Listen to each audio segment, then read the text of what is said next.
Okay, ito po ay isang video ng ating ka-TH na pinasa sa atin at mayroon siyang pangalan na binanggit dito.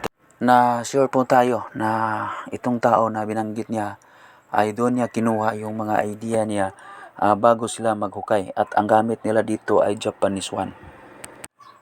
Sa tingin ko, ang nangyayari dito ay nanghihingi or naghahanap si ka-TH ng karagdagang impormasyon dahil pinasa din niya sa akin ang video na ginawa niya.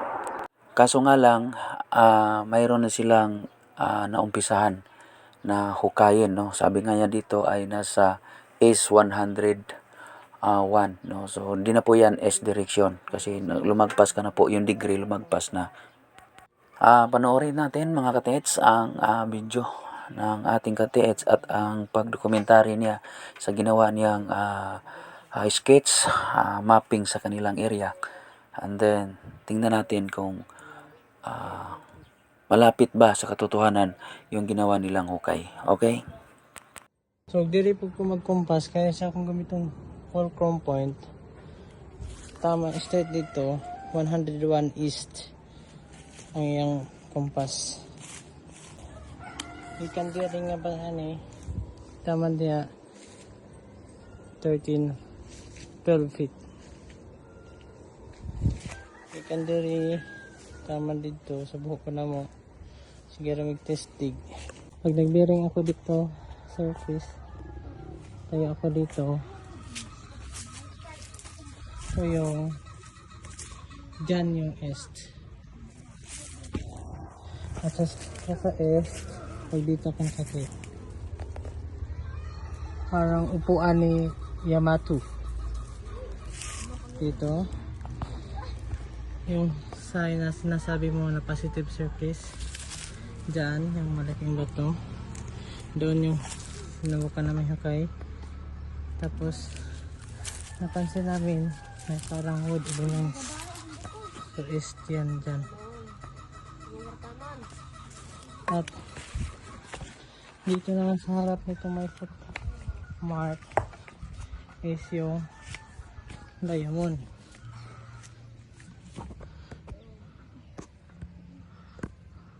Diamond. Malalim. Malalim to. Malalim to. Diamond.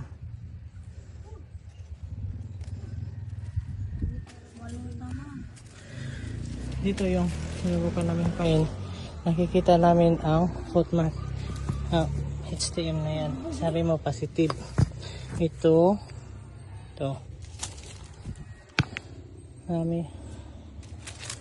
Mga cutted stone. Ito pa.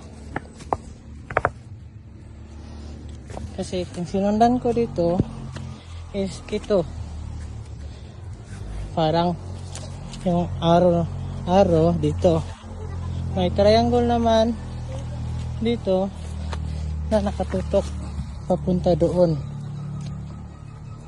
So dito siya punta. So isa dyan. Dito nag-intersect ang dalawa. Dito intersect sila. Doon.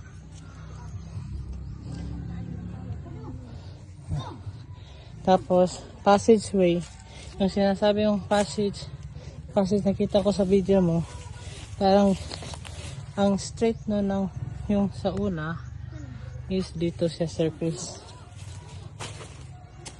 Passage. Parang passage. Tapos naharangan ng bato. Black. Hindi sa black. Ito. Parang kawa. Malaki. Lutuan. Malagyan to ng tubig.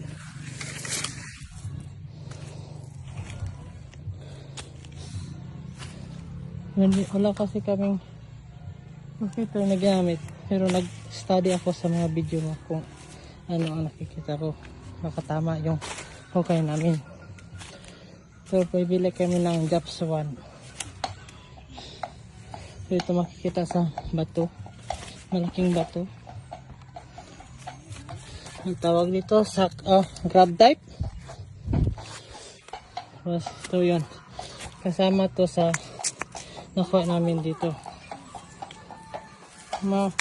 Palanas kasi to. Ang matitis palanas. Wool. Tapos may line ng ganyan, X. Saka dito may ilalim. May putas ilalim. So yung isa naman, yung mga HTM dito sa kabila, yung hukay namin ito, yung sinasabi mo puzzle type. Yan, puzzle type. Ito. Tapos ito mga cottage stone. Ito yung diamond. Yan, diamond. Nasabi mo yung sa shafting na lang kulang namin. Ito, right triangle. Diyan namin nahukay. Okay, so magbigay po tayo ng reaksyon, no? Mga katets, ito pong hinukay nila, mayroong pinakita or pinapahiwatig na sukat, no, o distance, and then going south po, no, going south. So ibig sabihin, itong bato na tinutumbok ni Katets, na sabi niya ay 101 degree na S, hindi po yan S 101 degree, yan po ay south-S. And then dito sa hinukay nila, yung bato, kung mapapansin natin, mayroong binigay na sukat o distance, and then going south, no? So ibig sabihin, ang hinukay nila ngayon ay isang coordinate surface marker, no? Hindi po yan digging spot talaga.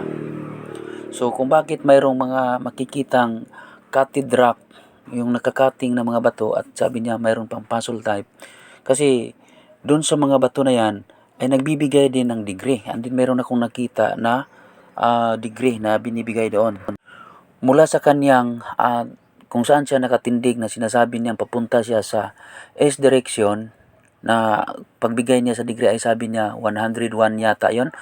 So southeast po yon, no? Hindi na po yon S direction, or 90 degree going S.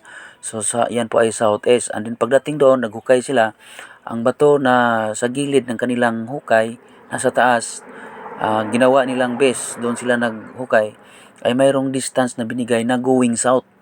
And then doon sa mga cutted rock na nakita natin na sadyang nahukay nila, mayroon namang mga degree na binigay na from south, from southeast.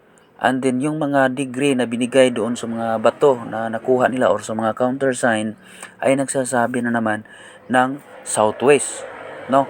So sa tingin ko hindi tumama ang dalawang hukay nila ni Katets, no? Hindi tumama. Di po ako nakapagbigay ng agarang reaksyon or agarang komento ni Katets dahil hinihintay ko po na siya po yung magbigay ng update sa akin, kasi mayroon nga siyang binabanggit na pangalan dito at ayaw ko namang makaano tayo ng kapwa TH natin. So ngayon, dahil yun na nga, gusto nating makapagbigay din ng idea, so nag-react na po tayo, no? Binigyan na po natin si KTH ng reaction. So 101 KTH, yan po, ikukuri ko lang po, no? Yan po ay hindi east direction. Pasok na po yan sa southeast, no? Southeast, and then wala pong deposit sa 101 degree, no?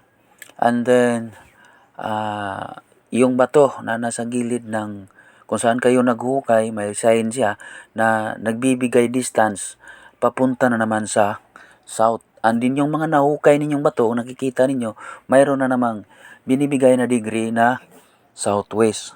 So yan po talaga ay puzzle, sabi mo nga, puzzle. So doon tumama yung sinasabi mo na puzzle.